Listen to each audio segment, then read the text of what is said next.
আসসালামু আলাইকুম রহমতুল্লাহ। আশা করি সকলেই ভালো রয়েছে। আজকে আমরা মূলত যে কথাটি নিয়ে আলোচনা করব সেটা হচ্ছে প্রথম পত্র। আমরা পূর্বের ঘোষণা অনুযায়ী যেভাবে বলেছিলাম যে আমরা ফার্স্ট পার্টের একটা অধ্যায়, সেকেন্ড পার্টের একটা অধ্যায়, আবার ফার্স্ট পার্টের একটা অধ্যায় করবো ইনশাআল্লাহ। তো আমরা ফার্স্ট পার্টে এই সেকেন্ড পার্টের কত অধ্যায় বললাম রে?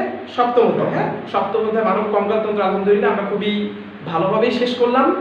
এখন আমরা যাব হচ্ছে নবম অধ্যায়, মানে আমাদের উদ্ভিদের যে শারীরতত্ত্ব অধ্যায়টা রয়েছে। হ্যাঁ, এই অধ্যায়টা অনেক বড়, হিউজ আলোচনা রয়েছে। তবে ইনশাআল্লাহ যেভাবে দিচ্ছি কিন্তু ঠিক আছে, মানে যেভাবে দিব ইনশাআল্লাহ ওইভাবে লেকচারটা ফলো করবা, ক্লাস লেকচারগুলো, তারপরে বইয়ের মধ্যে গিয়ে একটু পড়বা ইনশাআল্লাহ। আশা করি বুঝে যাবে ইনশাআল্লাহ, কোনো প্রবলেম হবে না ইনশাআল্লাহ। ওকে, তাহলে আমরা একটু শুরু করি। ঠিক আছে, তাহলে আমরা উদ্ভিদ শারীরতত্ত্বের যেই টপিকটা নিয়ে পড়বো সেটা হচ্ছে উদ্ভিদের খনিজ লবণ পরিশোষণ। হ্যাঁ, এখানে আমরা অনেকগুলো টপিক পাবো, প্রায় 5টা না 6টা টপিক আছে। তো কিছু লেকচারগুলো ফার্স্ট হবে, আমরা একটু ভালো করে মনোযোগের সাথে পড়ার চেষ্টা করবো ইনশাআল্লাহ। ঠিক আছে, আচ্ছা, উদ্ভিদের শারীরতত্ত্ব, এখানে আমাদেরকে প্রথমে কিছু বেসিক কথা জানতে হবে। যেমন হচ্ছে স্টিফেন হেলসকে উদ্ভিদ শারীরতত্ত্বের জনক বলা হয়। এটা একটু গুরুত্বপূর্ণ। স্টিফেন হেলসকে উদ্ভিদ শারীরতত্ত্বের জনক বলা হয়। আচ্ছা, কেন উদ্ভিদ শারীরতত্ত্বের জনক বলা হয়? যতদূর আমার মনে আছে যে 1727 সালে, হ্যাঁ দেখছো আজকে থেকে 300 বছর আগে 1727 সালে উনি প্রথম বলছিল যে উদ্ভিদ বাতাস থেকে খাদ্য গ্রহণ করে এবং এ কাজে সূর্যালোক তাতে সাহায্য করে। কথা বুঝতে পারছো? উনি কি বলছিল? চিন্তা করছো, আজকে থেকে 300 বছর আগে মানুষ কিন্তু এতটা উন্নত ছিল, মানে চিন্তা করতে পারতো। আচ্ছা, এটাকে চিন্তা করা যায় যে আজকে থেকে 300 বছর আগে তোমরা যখন চিন্তা করো এখন যে 3 মিনিট ফেসবুকে ইউটিউবে না থাকলে আমি ভাত হজম হবে না, হয় না? কারো কারো কিন্তু কমিউনিটি হয়ে গেছে। রোহিত কি খবর? রিকভারি করতেছে আলহামদুলিল্লাহ।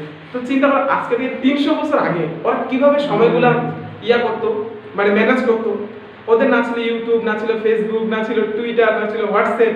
তাহলে কিভাবে, মানে কত সময়, বুঝলেন কথা? এমনকি তো ফোনও ছিল না, তাহলে কত, ওই জন্য ওরা এত ব্রিলিয়ান্ট ছিল। প্রথম কথা অনেক টাইম অনেক চিন্তা করা যায় না, এরকম একটা বিষয়। হ্যাঁ, তো যাক, যেটাই হোক, তাহলে হচ্ছে কি বলে স্টিফেন হেলসকে কি বলা হয়? উদ্ভিদ শারীরতত্ত্বের জনক। তাহলে 1727 সালে উনি কি বলছিল? যে উদ্ভিদের বাতাস থেকে খাদ্য গ্রহণ করে এবং এ কাজে সূর্যালোক তাকে সাহায্য করতে পারে। কথা বুঝতে পারছো? ওকে, বাস, এটা ছিল আমাদের মূল আলোচনা। এখন আমাদের যাবো টপিক 1। টপিক 1 এর মধ্যে আমাদের যেটা হচ্ছে উদ্ভিদের খনিজ লবণ পরিশোষণ। উদ্ভিদের খনিজ লবণ পরিশোষণ।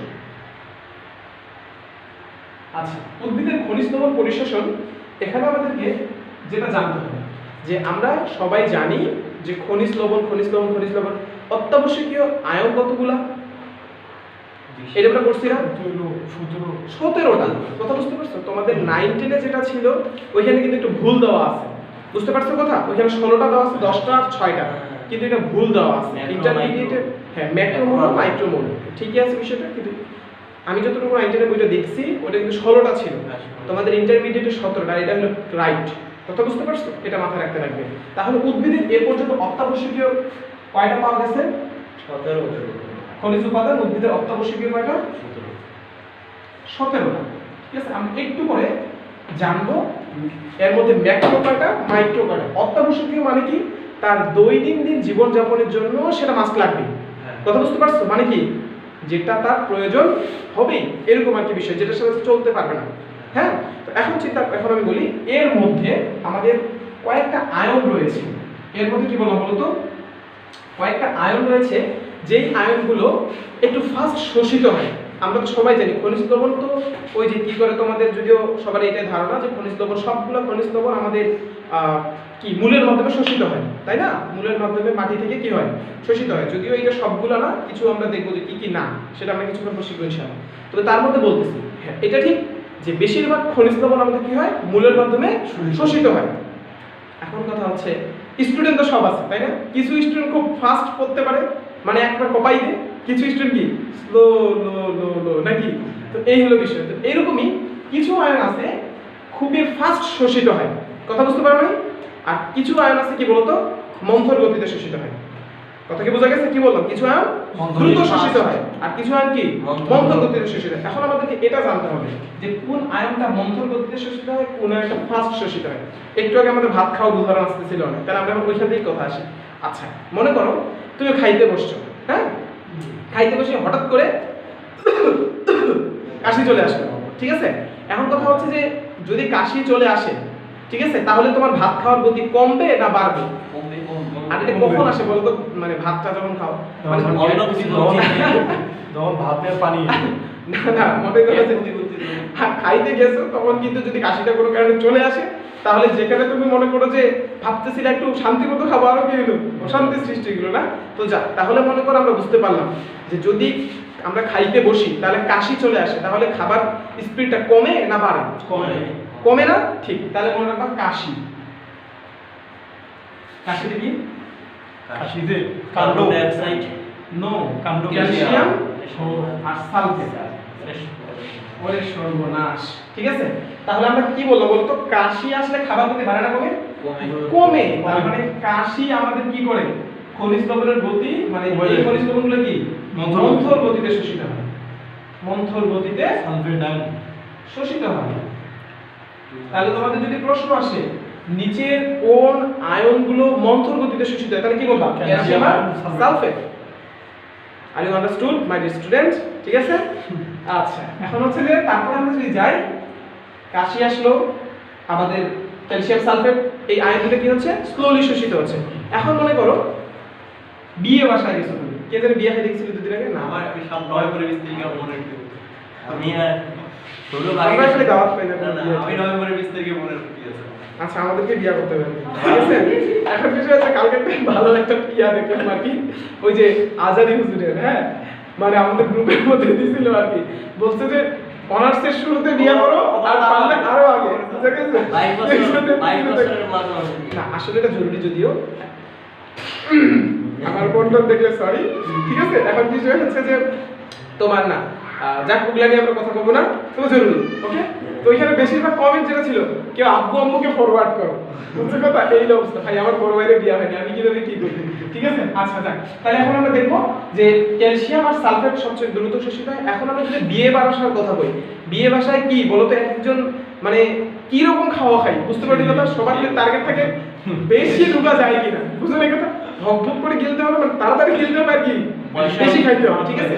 আচ্ছা, মনে করো খাই ফেলাইছো, তাহলে এটা বুঝাই যাচ্ছে বিয়ে বাসায় সবার একটা কি থাকে, তাড়া থাকে, খাইতে হবে তাড়াতাড়ি, কারণ কি বেশি ঢুকাইতে হবে। এখন বেশি ঢুকা থেকে আরেকটা কথা আসতে পারে, সেটা হচ্ছে যে বিয়ে বাসা করার পর একটা কমন যেটা সবাই খায়, সেটা কি বলতো? জর্দা পোলাও। জর্দা পোলাও গ্রামে এটা কমন, শহরেও খায় পান, সবাই পান খায় না, মানে টাকা দিতে যাই ওই যে বিশেষ করে ওইখানে তো টুকটুকি মেয়েগুলো বসাই খায়, বুঝা গেছে? আমরা কি পান বার করে দিই এরকম আর কি। তাহলে বিয়ে বাসার সবাই ইয়া করার পর পান খায় কেন যে বলতো? এই যে যে খাওয়ানটা খাইছে এগুলো কিসের জন্য? হজম করার জন্য, কথা বুঝতে পারলে? হ্যাঁ, পান হজমে সাহায্য করে, বুঝতে পারছো কথা? চুনটুন থাকে তো, খাদ্য খেতে তো, ঠিক আছে? তো এই হলো বিষয়। তাহলে মনে করো পানটা সবাই খায় কিসের জন্য বলতো? হজম করতে। অধিক খাবার খাইছে, এগুলো কি করতে হবে? হজম করতে হবে, বুঝা গেছে কথা? তাহলে মনে করো পান, ভাই এদের মধ্যে হ্যাঁ এর মধ্যে এই যে এর মধ্যে দিয়ে তাহলে হ্যাঁ হ্যাঁ এর মধ্যে দিয়ে শুরু করছি। আরো দ্রুত তাহলে পানটা কি করছিল বলতো? আমাদের খাবারটাকে কি করছিল বলতো? দ্রুত হজম করাইছিল, দ্রুত হজমের জন্য, বুঝতে পারছো? তার মানে এই পানটার মধ্যে আমাদের দেখো পটাশিয়াম, কত পটাশিয়াম না? আর মধ্যে কি নাইট্রোজেন, নাইট্রেট, ও নাইট্রিক, হ্যাঁ ওই এক আয়ন হিসেবে আসবে, হ্যাঁ? তো পটাশিয়াম আর নাইট্রেট এগুলো মূলত দ্রুত শোষিত হয়। এটা কিন্তু ভেরি ভেরি ইম্পর্টেন্ট একটা এমসিকিউ, যে নিচের কোন আয়নটি স্লোলি শোষিত হয়, নিচের কোন আয়নটি সবচেয়ে দ্রুত শোষিত হয়, কথা কি বুঝতে পারছো? আচ্ছা, তাহলে কি বললাম? ক্যালসিয়াম সালফেট কি দ্রুত না স্লো? স্লো। আর পান কি করে? দ্রুত হজম করে, তার মানে কি দ্রুত শোষিত হয়। তাহলে পটাশিয়াম কি দ্রুত শোষিত হয়, আর নাইট্রেট কি দ্রুত শোষিত হয়, বুঝা গেছে? এনায়নের মধ্যে কোনটা দ্রুত শোষিত হয়? এনায়নের মধ্যে পটাশিয়াম নাইট্রেট, নাইট্রেট, এনায়ন কি পটাশিয়াম? আশ্চর্য, ক্যাটায়নের বাইরে মত হ্যাঁ এনায়ন তো। আর তো যদি বলা হয় যে ক্যাটায়নের মধ্যে কোনটা দ্রুত শোষিত হয়? পটাশিয়াম। পটাশিয়াম। এখন চিন্তা করো যে তোমার বাসার মধ্যে তুমি খুব সুন্দর বাসা বানাইছো, এখন বাসার মধ্যে তুমি দারোয়ান রাখবা, কি রাখবা বলতো? দারোয়ান রাখবা। এখন দারোয়ান রাখার জন্য তুমি কি করছো, সুন্দর করে বাড়ির গেটের মধ্যে একটা দারোয়ান রাখবা। এখন তোমার চিন্তা করো যে এইখানে আমাদের দুইটা জিনিস আছে। মনে করো তুমি এখন এরকম দারোয়ান রাখবা যে মন্থর গতিতে দৌড়াদৌড়ি করে চোর ঢুকছে, তাহলে এখন কেউ পিটাইতে হবে কিনা? বুঝতে পারলে কথা? তো এখন চোরটাকে পিটানোর জন্য তুমি কি মানে এই মন্থর যে দারোয়ান কক রাখবা না দ্রুত মানে বুঝলেন? কিন্তু চোর তো পিটাইতে হবে, কাক রাখবা? দ্রুত রাখবা। তাহলে তুমি নিশ্চয়ই কাকে পটাশিয়াম আর নাইট্রেট এই দুজনের মধ্যে একজনকে রাখবা। বুঝলে?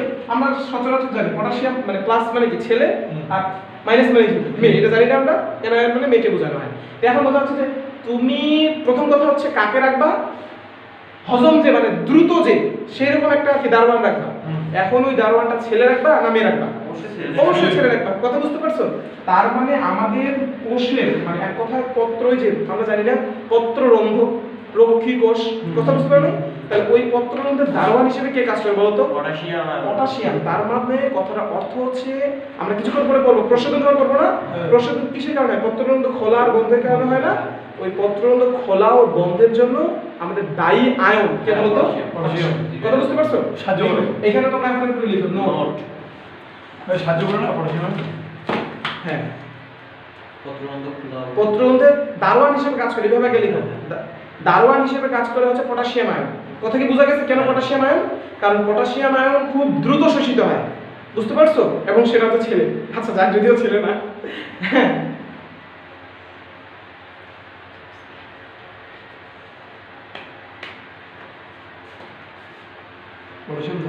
হ্যাঁ, পটাশিয়াম আয়ন দারোয়ান হিসেবে কাজ করে, অর্থাৎ হ্যাঁ প্রহরী হিসেবে কাজ করে, অর্থাৎ পত্ররন্ধ্র খোলা ও বন্ধের জন্য দায়ী। পত্ররন্ধ্র খোলা ও বন্ধের জন্য দায়ী, ঠিক আছে? আচ্ছা, এগুলো আমরা কিছু স্পেসিফিক আয়ন শিখলাম। এখন আমরা শিখবো সেটা হচ্ছে আমাদের যেই আমরা যে বললাম আমাদের অত্যাবশ্যকীয় যে মৌলগুলো রয়েছে সেই অত্যাবশ্যকীয় মৌলগুলোর নাম কি কি। কথা বুঝে গেছে? আমরা জানি আমাদের মোট অত্যাবশ্যকীয় মৌল কয়টা? 17টা, ঠিক আছে? আমরা বলেছিলাম যে আমাদের অত্যাবশ্যকীয় মৌল কয়টি? 17টি। এর মধ্যে আমরা জানি কিছু মৌল আছে যেগুলো আমাদের উদ্ভিদের জন্য খুবই খুবই দরকার, আর কিছু মৌল আছে যেগুলো কি একটু কম দরকার। আমরা জানি এগুলো কিন্তু আমরা 9 শিখছি যে যেগুলো খুবই খুবই দরকার সেই মৌলগুলোকে আমাদের বলা হয় ম্যাক্রোমৌল, ঠিক আছে?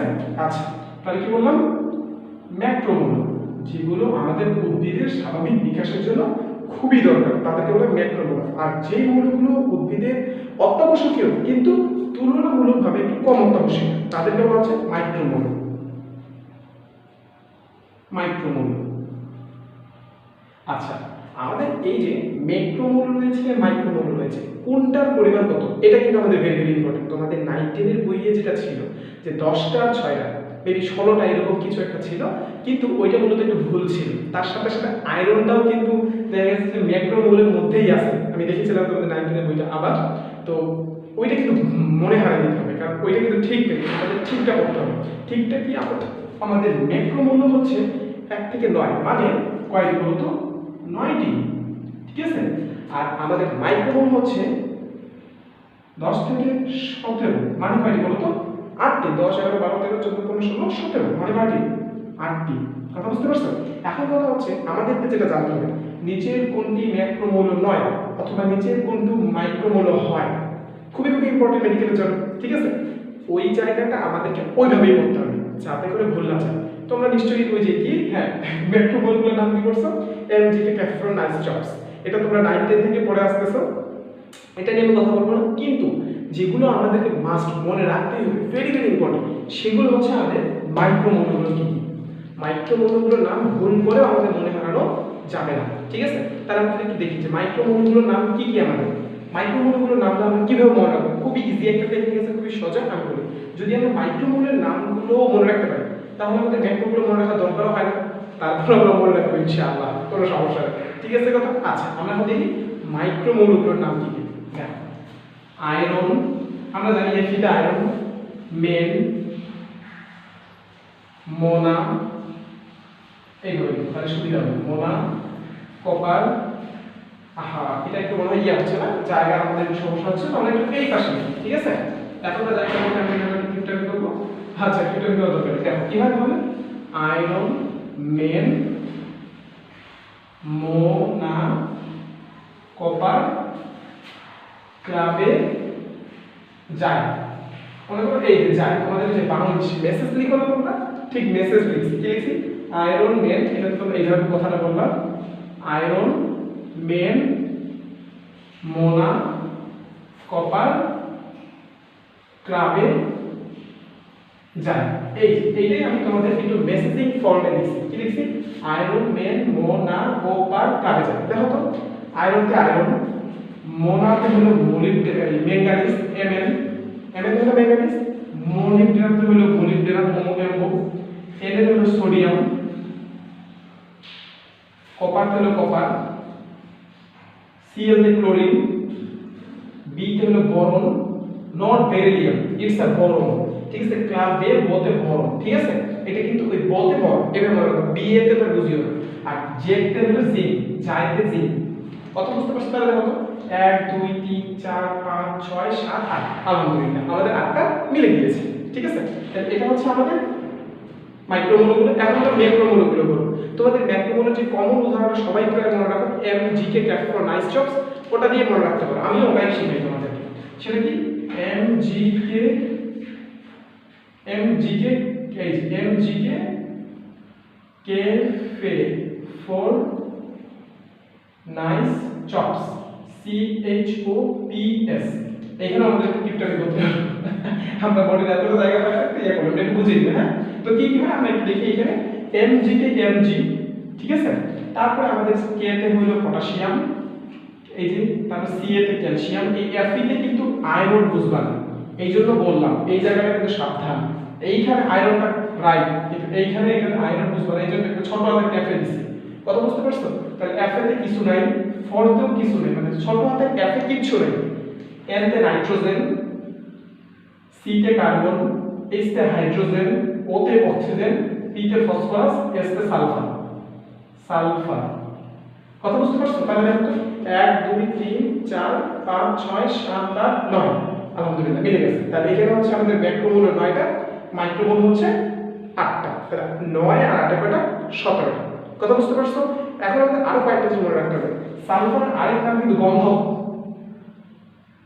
কার নাম সালফারের আরেক নাম কি গন্ধক আর জিঙ্কের আরেক নাম হচ্ছে দস্তা এই দুটো একবার মাথায় রাখবে বুঝতে পারছো তাহলে এই যে আমাদের আয়রন মেন মোনা কপার ক্লাবে যায় এগুলো হচ্ছে আমাদের মাইক্রোমোল আর MgK cafe for nice jobs এগুলো হচ্ছে ম্যাক্রোমোল তাহলে তোমাদের প্রশ্নটা আসতে পারে নিচের কোনটি মাইক্রোমোল হয় নিচের কোনটি মাইক্রোমোল নয় বুঝতে পারছো কথা এভাবে কোশ্চেন আসতে পারে এটা ছিল আমাদের প্রথম মানে হচ্ছে এই যে কোন অংশটা কার আছে মাইক্রোমোল কোনগুলো ম্যাক্রোমোল কোনগুলো বুঝতে পারছো কথা তাহলে আমরা এই পর্যন্ত শিখলাম যে মৌল কতগুলো আছে তাই না এখন আমরা শিখব হচ্ছে যে আমাদের এই যে 17টা মৌল আছে এর মধ্যে সবগুলা মৌল ইয়া থেকে শোষিত হয় না মানে তোমার কি মূল থেকে শোষিত হয় না কিছু মৌল আছে মানে এইভাবে প্রশ্নটা আসে যে নিচের কোনটি শোষিত হয় না আচ্ছা একটা জিনিস চিন্তা করো অক্সিজেন যেটা আছে অক্সিজেন কি কোথাও শোষিত হয় মানে মূল থেকে শোষিত হয় বুঝলেন অক্সিজেন কি ইয়া থেকে মানে বায়ু থেকে নিতে হয় তাই না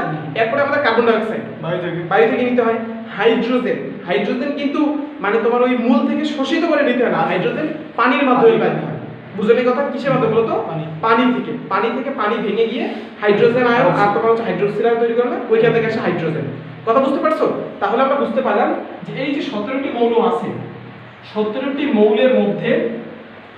17টি মৌলের মধ্যে দেখো তো কয়টা বললাম আমরা কয়টা কথা বললাম তিনটা কি কি এক নম্বর ছিল হাইড্রোজেন মানে যেটা কোথা থেকে পাই বলো তো পানি থেকে পাই অক্সিজেন যেটা কোথা থেকে পাই বায়ু থেকে পাই কার্বন ডাই অক্সাইড যেটা কোথা থেকে পাই বায়ু থেকে পাই তার মানে তিনটা মৌল আমাদের কিভাবে আসে শ্বসনের মাধ্যমে আসে না এই তিনটা কিভাবে আসে আলাদা সোর্স থেকে আসে হাইড্রোক্সিজেন কার্বন ডাই অক্সাইড আসে বাতাস থেকে আর পানি কোথা থেকে হাইড্রোজেন কোথা থেকে আসে পানি থেকে কথা বুঝতে পারবেন এখন পানিটা তো নিচে থাকে না নাকি উপরে থাকে না পানিটা তো নিচ থেকে থাকে কিন্তু ডাইরেক্ট মানে ওই যে আয়ন হিসেবে যেটাকে বলে ও হ্যাঁ মানে তোমার পরিশোষণের জন্য যে টার্মটা ইউজ করছো তোমার ইয়াটা থেকে এসে চিন্তাটা কিন্তু আমরা বলতেছি কথা খনিজ লবণ মূলত মূলের মাধ্যমে কি হয় আয়ন হিসেবে শোষিত এটা তো সবাই জানো তাই না খনিজ লবণ মূলত কিসের মাধ্যমে আয়ন হিসেবে শোষিত হয়, কিন্তু আমাদের যেই ইয়াগুলো আছে এগুলো আয়ন হিসেবে ডাইরেক্ট শোষিত হয় না। বুঝতে পারছো? ওইভাবেই কোশ্চেন আসে,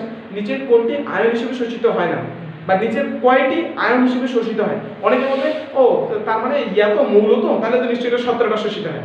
বুঝতে পারছো? কিন্তু 3টা বাদ গেলে তাহলে কয়টা শোষিত হয় বলো তো?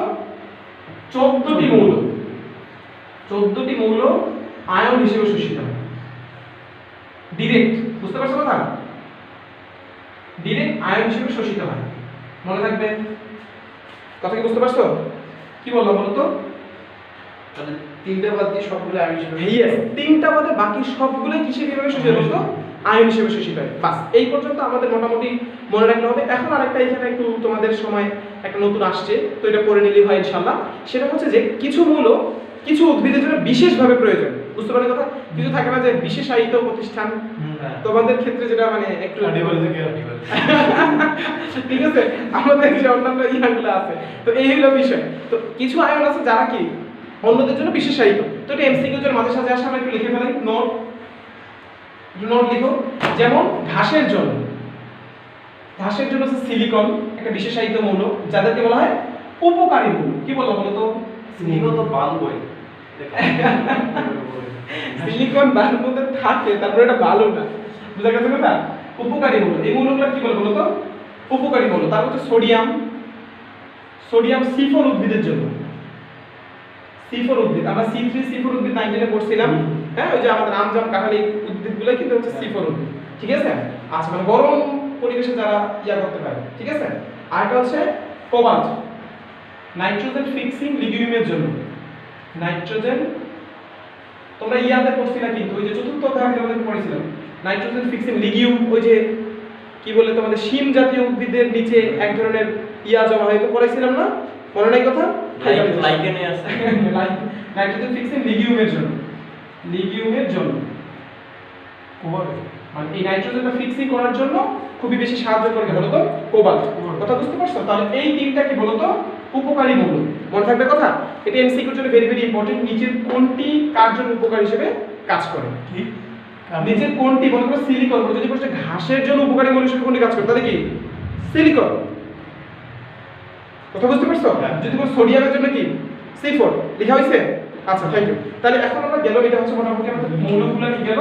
এখন আমরা চলে যাব হচ্ছে মৌলের শ্বসন, মানে এটা বিষয় না। আচ্ছা লিখো, এখন হচ্ছে শ্বসন কিভাবে হয়। শোনো, খনিজ লবণ যে আমাদের শ্বসন হবে মানে শোষিত হবে, খনিজ লবণ শোষিত হওয়ার জন্য দুটি পদ্ধতি আছে। কয়টি পদ্ধতি বলো তো? দুইটি পদ্ধতি। একটা হচ্ছে সক্রিয় শ্বসন পদ্ধতি, আর একটা কি বলতো? নিষ্ক্রিয় শ্বসন পদ্ধতি। বুঝতে পারছো কি হলো? হাসতে থাকেন। আচ্ছা লেখো, খনিজ লবণ শ্বসন। খনিজ লবণ শ্বসন প্রক্রিয়া কয় ধরনের বললাম? দুই ধরনের। একটা কি সক্রিয়, এখানে খুব ইন্টারেস্টিং কাহিনী আছে। আরেকটা কি দরকার না। আচ্ছা, নিষ্ক্রিয়। এখন তোমরা একটা জিনিস চিন্তা করো, সক্রিয় মানে ইংরেজি কি বলতো? অ্যাক্টিভ না? আর নিষ্ক্রিয় ইংরেজি কি? প্যাসিভ। ঠিক আছে? আচ্ছা, তাহলে হচ্ছে সক্রিয় ইংরেজি যে অ্যাক্টিভ, তারপর কি প্যাসিভ। এখন তো হচ্ছে এই যে অ্যাক্টিভ, এটা মানে অ্যানায়ন। কথা বুঝতে পারছো কি বললাম? এতে অ্যানায়ন। আর ওকে এই পার্থক্যগুলো তো মনে করো যে রিডিং করলে তো মনে থাকবে না কোনোদিন। অবশ্যই টেকনিক দিয়ে আমাদের করতে হবে, মানে যেখানকার পড়া ওইখানেই। ওই টেকনিক মানে এমন না যে ছন্দ এত বড় বড় সাজাই টেকনিক করতেছো। হ্যাঁ, ওয়ার্ড টু ওয়ার্ড, এটাই হচ্ছে পড়ার নিয়ম। তাহলে মনে রাখবে, মনে হারাবে না ইনশাআল্লাহ। বুঝতে পারছো কি বললাম? অ্যাক্টিভ কি অ্যানায়ন, আর প্যাসিভে তাহলে কি পজিটিভ আয়ন, ক্যাটায়ন। এই তো বুঝতে পারছো? বুঝতে পারছো কথা? তার মানে সক্রিয় শোষণ পদ্ধতিতে কাকে কোন আয়নগুলো মানে শোষিত হয়? অ্যানায়নগুলো। কথা বুঝতে পারছো? আর ক্যাটায়নগুলো কিভাবে শোষিত হয় বলো তো? নিষ্ক্রিয়ভাবে। মনে থাকবে কথা? আচ্ছা, এখন চিন্তা করো, আমরা একটু আগে বলতেছিলাম অ্যানায়ন মানে ছেলে না মেয়ে? মানে মেয়ে না? তাহলে বুঝতে পারলো, তার মানে মেয়েকে শোষণ করার জন্য কি দরকার বলো তো?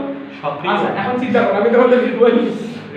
আচ্ছা, অন্যদিকে যাবো না, ঠিক আছে? এখন বিষয় হচ্ছে চিন্তা করো যে আমাদের এই যে মেয়ে যেটা আছে, আমাদের তো ইসলামে ওটা আছে যে একটা সাবালক মেয়ে বাসার বাইরে যদি থাকে 3 দিনের বেশি, বাইরে কোনো সফরে যায়, তাহলে অবশ্যই তাকে একজনকে কি নিয়ে যেতে হবে না? বুঝলেন কথা? হ্যাঁ, মানে হ্যাঁ, অবশ্যই তার সাথে সম্পর্কটা যাতে ইয়া হয়, রক্তের সম্পর্ক হয়। এখন বিষয় হচ্ছে যে তাহলে বুঝতে পারলাম মেয়েদেরকে একাই বাইরে যাওয়ার কোনো আদেশ নাই, বুঝতে পারছো তো? অবশ্যই তার সাথে কি একজনকে থাকতে হবে। এখন মনে করো যে থাকে, তাকে আমরা বাহক বলতে পারি না, বুঝতে পারি, যে প্রোটেকশন দিবে। তার মানে মেয়েকে শোষণ করার জন্য কি দরকার, মানে বাইরে যাওয়ার জন্য বা ইয়া করার জন্য কি দরকার বলতো, বাহক দরকার। কথা বুঝতে পারো নাই রোহিত, বুঝে নাই? তার মানে এটার জন্য আমাদের কি দরকার বলতো, বাহকের প্রয়োজন। বাহু হিসেবে কি কাজ করে? বাহক কি কাজ করে, তাকে ওই যে নিয়ে বেড়াতে সাহায্য করে। কথা বুঝতে পারছো? প্রোটেকশন। হ্যাঁ, এই এনায়নটাকে শোষণ করার জন্য আমাদের কি প্রয়োজন বলতো, বাহকের প্রয়োজন। কিভাবে মনে করো, মেয়ে দিয়ে, মেয়েকে প্রোটেকশন করার জন্য কার দরকার, একজনের দরকার। আর ছেলেকে বাইরে পাঠাতে কি বলে, যে মা মনে করে পাঠাইছে, এই যা তুই তোর আপুর বাসায় যা, ঢাকায় বাসা, কই কি এই ওর সাথে যাও, একজন যাও, বুঝলে কথা? এরকম আর কি, খালি যাওয়া বলে তো কিছু যে মাটা করে বলে। তার মানে এখানে কোনো বাহকের প্রয়োজন হয় না, বাহকের প্রয়োজন নেই, বুঝতে পারছো? আচ্ছা, এখন বলো তো এখানে শক্তির প্রয়োজন হবে কিনা? অবশ্যই হবে। এখানে শক্তির প্রয়োজন হয়, মারামারি তো করতে হবে না শয়তান আসলে, এখানে শক্তির প্রয়োজন হয়। যেহেতু নিষ্ক্রিয়, তাই শক্তির প্রয়োজন হয় না, ঠিক আছে? আচ্ছা, এটা কি মনে থাকবে? তাহলে আমরা মোটামুটি বুঝতে পারলাম যে সক্রিয় পদ্ধতি কি শোষিত হয়, এনায়ন। এনায়ন যেহেতু মেয়ে মনে করলাম, তাহলে কি কিসের প্রয়োজন হয়, বাহকের প্রয়োজন হয়। আর বিষয় হচ্ছে যে শক্তির প্রয়োজন হবে, যেহেতু সক্রিয়, সক্রিয়তে শক্তি দরকার, আর নিষ্ক্রিয়তে শক্তির দরকার নাই। ছেলে ওই জন্য কোনো বাহকেরও দরকার নাই। আর আমরা তো বলছি প্যাসিভ মানে ক্যাটায়ন, সেটা কি positive charge. Okay, thank you. তাহলে এটা হচ্ছে আমাদের মোটামুটি খনিজ দ্রবণ পরিশোষণের কিভাবে হয়। এখন বিষয় হচ্ছে মেয়ে কেন নেগেটিভ ভাইয়া? আরে ভাই, মেয়ে তো নেগেটিভ না রে ভাই, আমি জাস্ট ধরে নেওয়া মানে টেকনিক দেওয়ার জন্য বললাম সেটা। মেয়ে নেগেটিভের কোথায় আছে, বুঝতে পারছো কথা? আচ্ছা, তাহলে এখন হচ্ছে এই সক্রিয় শ্বসন পদ্ধতিগুলো কি কি? এই লিখো, সক্রিয় শ্বসন পদ্ধতি সমূহ। শ্বসন পদ্ধতি সমূহ কি কি? সক্রিয় শ্বসন পদ্ধতিগুলো আছে, সক্রিয় শ্বসন পদ্ধতি সমূহ, ঠিক আছে? লিখো, লুসি আজ লাঞ্ছিত হলো। লাঞ্ছিত মানে কি? লাঞ্ছিত হলো, না ধর্ষিত হয়নি, লাঞ্ছিত হলো, ঠিক আছে? ইদানিং এই কারণটা খুব বেশি চলতেছে না? এই আমাদের একটা ম্যাডামের নাম লুসি নাম, তাও তারপর গাইনি, গাইনি এবং অপস। আচ্ছা, ঠিক আছে। এখন দেখো, তাহলে কি বললাম বলো তো, লুসি আজ লাঞ্ছিত হলো। তাহলে সক্রিয় শ্বসন পদ্ধতিগুলা কিছু তো ইয়াগুলো আছে, পদ্ধতি আছে, সক্রিয় শ্বসন হবে। এখন তার পদ্ধতিগুলো আছে। এক নম্বর আছে, দেখো, লুন্ডেগর। বলো কি বলতো, লুন্ডেগর বা এই যে দ্বন্দ্বের সাথে সাইটোক্রোম অথবা, মানে লতে লুন্ডে করা। হ্যাঁ, লতে লুন্ডেগর আর দ্বন্দ্বের সাথে সাইটোক্রোম, সাইটোক্রোম অথবা লুন্ডেগর, লুন্ডেগর, লুন্ডেগর, লুন্ডেগর বা সাইটোক্রোম মতবাদ। এটা ভেরি ভেরি ইম্পর্টেন্ট, বুঝতে পারছো? এটা বুঝতেই হবে, এটাই আজকের পড়ার মূল আকর্ষণ। মানে এটা ভালো করে বুঝতে হবে, কারণ বইয়ের মধ্যে তোমরা ভালো করে বুঝতে পারবে না, ঠিক আছে? এরপর হচ্ছে 2 নাম্বার, এটা ফাঁকা রাখবা, অনেকগুলো মানে 5-7 টার ফাঁকা রাখবা, ঠিক আছে? 2 নাম্বার দেখো, আ আছে না, আটমের অ্যানায়ন, অ্যানায়ন কিন্তু কি, প্রোটন অ্যানায়ন, প্রোটন অ্যানায়ন কো ট্রান্সপোর্ট মতবাদ, কো ট্রান্সপোর্ট মতবাদ। প্রোটনটা কিভাবে মনে রাখবো? ওটা এমনি চলে আসবে যে প্রোটন অ্যানায়ন, বুঝতে পারছো? যদি তুমি ওই অ্যানায়নকে বলতে যাও না, তোমার বলতেই হবে যে প্রোটন অ্যানায়ন। আজকে হয়তো তোমার মনে হচ্ছে যে ভাই প্রোটনটা যদি মনে না থাকে, কালকে তুমি যখন আরেকবার পড়বে আপনার মনে থাকবে যে অ্যানায়নের সাথে কি আসবে, প্রোটন আসবে। এরপর হচ্ছে লো, লোতে হচ্ছে লেসিথিন বাহক মতবাদ। এখানেও ফাঁকা রাখতে হবে, এখানেও ফাঁকা আছে জায়গা। 3 নাম্বার হচ্ছে কি বলতো, লেসিথিন বাহক মতবাদ, লেসিথিন বাহক মতবাদ। আচ্ছা, লেসিথিন বাহক। এখন দেখো তো লুন্ডেগর কো ট্রান্সপোর্ট মতবাদ, প্রোটন অ্যানায়ন কো ট্রান্সপোর্ট মতবাদ, কো ট্রান্সপোর্ট মতবাদ, ঠিক আছে? প্রোটন অ্যানায়ন কো ট্রান্সপোর্ট মতবাদ, লুন্ডেগর বা সাইটোক্রোম মতবাদ। হ্যাঁ, অবশ্যই দুটোতে ফাঁকা রাখতে হবে, কারণ এগুলো ব্যাখ্যা আছে, ব্যাখ্যা আমাদের জানতে হবে। এখন মাঝে সাথে গ নাম্বারের জন্য এই কোশ্চেনটা চলেই আসে যে সাইটোক্রোম মতবাদটি ব্যাখ্যা করো, বুঝতে পারছো কথা? বুঝো না কথা? হ্যাঁ, এখন দেখো, আমি তোমাদেরকে বলি, এই যে সাইটোক্রোম মতবাদ ব্যাখ্যা করতে গিয়ে কিভাবে সাইটোক্রোম মতবাদটা মানে অ্যানায়ন গুলো কিভাবে আমাদের সেলের মধ্যে প্রবেশ করে, কথা কি বুঝতে পারছো? তো দেখো, মনে করো এটা হচ্ছে একটা সেলের, এটা হচ্ছে অন্তঃমেমব্রেন, অন্তঃমেমব্রেন, এটা হচ্ছে ইন্টারস্টিশিয়াল স্পেস মানে দুই সেলের মাঝখানে ফাঁকা স্থান, এটা হচ্ছে বহিমেমব্রেন, বহি মেমব্রেন, ঠিক আছে। আর এটা হচ্ছে মনে করো ওই যে আমাদের যে পানি টানি যে ইয়াগুলো আছে না, ওই বাইরের অবস্থা, ঠিক আছে। এটা একেবারে বাইরে। তাহলে এটা হচ্ছে সেলের ভিতরে কয়টা পার্ট পাইলাম? দুইটা পার্ট। একটা হচ্ছে বহি মেমব্রেন, একটা কি অন্ত মেমব্রেন সেলের, আর মাঝখানে একটা ফাঁকা স্থান। বুঝতে পারছো? এটা কি স্পেস বলে। এখন বিষয় হচ্ছে দেখো আমাদের সেলের মধ্যে, কোথায় বলো তো? সেলের মধ্যে। এটা অন্ত মেমব্রেন, সেলের ভিতরে একেবারে ভিতরে কি হয়? আমাদের বিভিন্ন একটা ডিহাইড্রোজিনেস বলা হয় এনজাইম। কি বলো তো? ডিহাইড্রোজিনেস। এই ডিহাইড্রোজিনেস এনজাইমের কারণে আমাদের পানি টানে অন্যান্য অংশগুলো ভেঙে যায়। কথা বুঝতে পারছো? ভেঙে গিয়ে কি উৎপন্ন হবে? হাইড্রোজেন আয়ন প্লাস ইলেকট্রন উৎপন্ন করে। কি বলো তো? ডিহাইড্রোজিনেস এনজাইমের প্রভাবে সেলের ভিতরে পানি বা অন্যান্য অংশগুলো ভেঙে গিয়ে কি করে বলতো? হাইড্রোজেন আয়ন কি তৈরি করে বলতো? ইলেকট্রন তৈরি করে। তারপরে এই ইলেকট্রনটা সেল থেকে বের হয়ে আসে কোন সেল? অন্ত মেমব্রেন থেকে। বুঝতে পারছো কথা? এখন আমাদের যে এই স্পেসটা আছে না, এই স্পেসের মধ্যে আমাদের আগে থেকে রেডি হয়ে আছে আয়রন সাইজ প্লাস। আমাদের আয়রনের কয়টা অংশ বলো তো? তিনটা না? একটা তো টুয়াইস প্লাস আর একটা আয়রন সাইজ প্লাস, ঠিক কি না?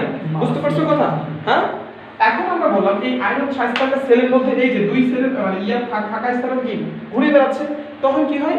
এই যে আয়রন সাইজ প্লাসটা আছে, ইলেকট্রনটা যখন অন্ত মেমব্রেন থেকে বাইরে চলে আসলো, বুঝতে পারছো? এটা সাথে সাথে গ্রহণ করবে কি না? এটা কি অবস্থায় আছে? টুয়াইস প্লাস হয়ে যাবে। আচ্ছা, ইলেকট্রন গ্রহণকে কি বলে? বলো, কেমিস্ট্রি বলতেছে কি বলে? ইলেকট্রন গ্রহণ করলো, ও জারণ। ইলেকট্রন গ্রহণকে জারণ বলে, বিজারণ বলে। বুঝলে কথা? তার মানে এটা আয়রন টুয়াইস প্লাসটা ইলেকট্রন গ্রহণ করে কিসে পরিণত হলো? টুয়াইস প্লাস পরিণত হলো। বুঝতে পারলি কথা? আগে ছিল টুয়াইস প্লাস, তিনটা ত্যাগ করা ছিল, একটা গ্রহণ করলো, তাহলে কটা হলো? আমি কি কেমিস্ট্রি বুঝাবো? ঠিক আছে। আচ্ছা, তাহলে এটা কি বিজারিত ফর্ম না? কথা কি মনে থাকবে? তারপর এটা কি হয়? ধীরে ধীরে এদিক চলে আসতেছে। আসলো, আসার পর এখানে যখন আসবে কোথায়? বহি মেমব্রেনের এইদিকে, সাথে সাথে এটা আবার টুয়াইস প্লাস হয়ে যাবে। আর ইলেকট্রনটা যেটা এখান থেকে নিল, ওই ইলেকট্রনটা ধাক্কা মারি সেল থেকে বাইরে করে দিবে। কথা বুঝতে পারছো? যখনই সেলের ভিতর থেকে একটা ইলেকট্রন বের হয়ে যাবে, সাথে সাথে বাইরে ক্লোরিন আয়ন আছে, ক্লোরিন কি আয়ন না? এই ক্যাটায়ন আয়ন, আয়ন। সাথে সাথে অ্যানায়নটা সেলের ভিতরে ঠুস করে ঢুকে যাবে। কেন? এই ইলেকট্রনের ঘাটতি পূরণের জন্য। কথা বুঝতে পারছো? এই দিকে হচ্ছে ট্রাইস প্লাস আছে, এ তো আবার ইলেকট্রন নেওয়ার জন্য বসে আছে, কারণ এ তো মনে করো যে একটা দিয়ে দিল, তাহলে এখন আবার এর সাথে বন্ধন গ্রহণ করে। বুঝতে পারলে? বন্ধন গ্রহণ করে কি তৈরি করবে? FeCl3। বুঝতে পারছো কথা? মনে থাকবে? এই ক্লোরিনটা কেন ঢুকলো? এই যে মনে করো যে বাড়ি থেকে আমি একজনকে বাইরে করে দিছি, এখন এনায়নের ঘাটতি পূরণ করতে হবে না, ওইজন আরেকজন ঢুকছে, একজনকে দিলাম একজনকে নিলাম, আমি দিছি ইলেকট্রন আধিক্য আছে। হ্যাঁ, ওইটা তো থাকবে, কিন্তু ঢুকতে পারবে না ততক্ষণ পর্যন্ত না, যতক্ষণ পর্যন্ত একটা না বাইরে হবে। কথা বুঝতে পারছো? এটা হলো নিয়ম। না না না, ধাক্কা মারছে এমনটা না, এইটার ঘাটতি পূরণের জন্য এটা ভিতরে ঢুকি হয়ে এই যে পড়ছিলাম ক্লোরিন শিওর, ওইটা তো ব্লাডে। আচ্ছা, ঠিক আছে। এরপরে এটা আসলো এই আয়রনটা এর সাথে বন্ধন করবে, আয়রন 6+ গঠন করবে, তারপরে আবার অন্ত মেমব্রেনের কাছাকাছি যখন আসে, এই ক্লোরিনটা আবার ধাক্কা মারে ভিতরে ঢুকে যাবে, কারণ আমাদের সেলের কি দরকার? ক্লোরিন আয়ন দরকার। কোথায় কি বুঝতে পারো নাই? এটা দেওয়ার পর আবার সে কি হয়ে গেল? 6+ করে দিতে হবে। পানিটা থেকে এত কিছু হলো। কথা বুঝতে পারো নাই? ক্লোরিনটা ভিতরে ঢোকানোর জন্য এত কাহিনী। ক্লোরিনটা ভিতরে ঢোকানোর জন্য মূল কাহিনী এত। এই তো বুঝতে পারছো? কারণ আমরা আগেই বলছি সক্রিয় শ্বসন পদ্ধতিতে কি ঢুকে? অ্যানায়ন ঢুকে, ক্লোরিন না অ্যানায়ন ঢুকে। বুঝতে পারছো কথা? তাহলে এই যে দেখো আমাদের এই ক্লোরিনটাকে বাইরে থেকে কি করতে হবে? সেলের ভিতরে। এইটা দেখে বইয়ের মধ্যে কত হাবিজাবি নাইট্রিকের কি দেওয়া আছে, এত বড় একটা কি দেওয়া আছে, এইভাবে যায় এই করে সেই করে একটা শেষ। বুঝতে পারছো কথা? এটাই বুঝতে পারবা, এইখানে না এই পাশে আছে। হ্যাঁ, এই হলো বিষয়, মনে থাকবে কথা? তাহলে এই হলো বিষয়। আমি আরেকবার বলি, খুবই গুরুত্বপূর্ণ। তাহলে আমাদের কয়টা অংশ থাকবে? এটা কিন্তু চিত্র সহ গঠন ব্যাখ্যা গ নম্বরের জন্য আসে, যে কিভাবে ক্লোরিন আয়নটি শোষিত হয়। গ নম্বরের জন্য এটা আসে, এটা কিন্তু বুঝতে হবে, তারপর বইয়ের মধ্যে পড়বা। তাহলে এখানে দেখো আমি কি বললাম? ডিহাইড্রোজিনেস এনজাইমের প্রভাবে সেলের অভ্যন্তরে কি হলো? হাইড্রোজেন আর ইলেকট্রন উৎপন্ন করে, ইলেকট্রনটা মেমব্রেন থেকে বের হয়ে আসলো। ওই যে তোমাদেরকে একটু আগে বললাম না যে বাহকের প্রয়োজন হয়, এখানে আয়রনটা কি হিসেবে ব্যবহার হচ্ছে বলো তো? বাহক হিসেবে। এই ইলেকট্রনকে সুন্দর করে এই পাশে আর এই পাশে বাইর করে দিল, তারপর ক্লোরিনটাকে আবার নিয়ে গেল। বুঝতে পারছো? মানে এখানে আয়রন হলো বাহক। ইয়েস, আয়রন হচ্ছে বাহক হিসেবে কাজ করে। কথা বুঝতে পারছো? তাহলে এখান থেকে এই যে মনে করো সেলের মধ্যে Fe3+ তৈরি হয়েছিল, ইলেকট্রনটা গঠে 2+ হলো বিজারিত হয়ে গেল, তারপর এখানে আবার জারণ ঘটলো, বাইরে বাইর করে দিল। এই ইলেকট্রনের ঘাটতি পূরণের জন্য আবার ক্লোরিনটা ঢুকলো, ক্লোরিনটা ঢোকার পরে এই ক্লোরিনকে সুন্দর করে এই পাশে নিয়ে এসে ভিতরে আবার ঢুকিয়ে দিল। কথা বুঝতে পারছো? তাহলে দেখা গেল ওই সেল থেকে ইলেকট্রন বের হয়ে আসলো আর ক্লোরিনটা কি হলো ভিতরে ঢুকে গেল, যেটা আমাদের দরকারি ছিল। বোঝা গেছে কথা? তাহলে এটা কি বলেছে লুন্ডেগর, বিজ্ঞানী লুন্ডেগর এটা ইয়া করছিল, মানে ব্যাখ্যা করছিল, এই জন্য একেবারে লুন্ডেগর মতবাদ। মনে থাকবে কথা? আচ্ছা, কথা হলো রে। আরেকটা জিনিস, এই ইলেকট্রনটা ঢোকার আগে আয়রন 2+ ছিল, এই যে আয়রন 5+ হয়েছিল। এই প্রসেসটা চলতেই আছে, কন্টিনিউয়াসলি চলতেই আছে। কিন্তু একবার না। পানি ভেঙে হচ্ছে না এটা? হ্যাঁ, পানি ভেঙে হচ্ছে না, পানি ভেঙে এটা হচ্ছে না? হ্যাঁ, ওটা সেলের ভিতরে ডিহাইড্রোজেন সেন্সেরটা পানির কারণেই হয়, আবার অন্য কোনো ইয়ার কারণে হতে পারে, তবে পানিটা মেইন আর কি, হাইড্রোজেন এবং ইলেকট্রন উৎপন্ন করে। বুঝা গেছে কথা? আচ্ছা, ওখানে ডিরেক্ট দেওয়া আছে তো যে হাইড্রোজেন এবং ইলেকট্রন উৎপন্ন করে, কিন্তু আমরা যেহেতু জানি পানিকে ভাঙলে এরকম হাইড্রোজেন উৎপন্ন হয়, এজন্য হাইপোথেটিক্যালি বলা যায়। বুঝা গেছে কথা? মনে থাকবে, এটা কিন্তু খুবই গুরুত্বপূর্ণ। ফার্স্ট ইয়ারে আমি এত মানে আমার জান বাড়ি গেছিল এটা বুঝতে, তারপরে আলহামদুলিল্লাহ যাক বুঝছিলাম। হ্যাঁ, হ্যাঁ, আচ্ছা ভাইয়া, এই যে এখানে Fe3+ ছিল, আবার এই মাথায় এসে ওই Fe3+ হইতেছে।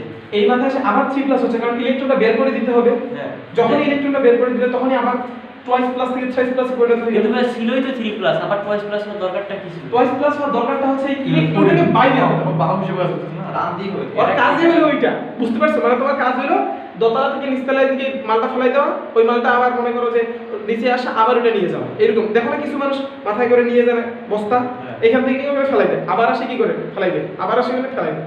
তো এর কাজ কি, এখান থেকে ইলেকট্রনটা মাথায় করে নিয়ে এখানে এসে ফেলাই দেওয়া, এখানে ক্লোরিনকে পাবে, ক্লোরিনকে নিয়ে আবার এখানে দেওয়া। আর ঢাকা টু ওই যে মানে বাসগুলো যে চলে, এইখানকার যাত্রীকে ওইখানে ফেলে দেয়, ওইখানকার যাত্রীকে এই পাশে আনে। এই হলো আয়রন, বাহক হিসেবে কাজ করে। বুঝা গেছে কথা? আচ্ছা, এখন হচ্ছে হ্যাঁ, আসলে এটা বোঝার যদি বুঝতে পারো। হ্যাঁ, এটা গেল আমাদের লুন্ডেগর বা কি বলতো? আচ্ছা ভাই, আমি যে 3 নাম্বারটা যেটা প্রোটন অ্যানায়ন বলছিল, ওটা কি পিটার মাইক্রন, মানে বিজ্ঞানীর নাম কি নাকি? লুন্ডেগর। প্রোটন ও আচ্ছা, ওইটা মিশে দিছে না, পিটার মাইকেল। হ্যাঁ, ওইটা আমি মনে করলাম যে নামটা একটু বলবো, ওই জন্য পিটার মাইকেল রাখছি। পিটার মাইকেল, হ্যাঁ। আচ্ছা, ওইটা আমি বলতেছি এরপরে। এখন আমরা চলে আসবো 2 নাম্বার কি বললাম বলতো? প্রোটন অ্যানায়ন কোড ট্রান্সফার মতবাদ। আপনি কি পার্টিকুলারলি লাইন লিখাবেন? লাইন তো লিখে দেন। প্রোটন অ্যানায়ন কোড ট্রান্সপোর্ট মতবাদ। আচ্ছা, প্রোটন অ্যানায়ন কোড ট্রান্সপোর্ট মতবাদ থেকে আমি তোমাদেরকে বলি।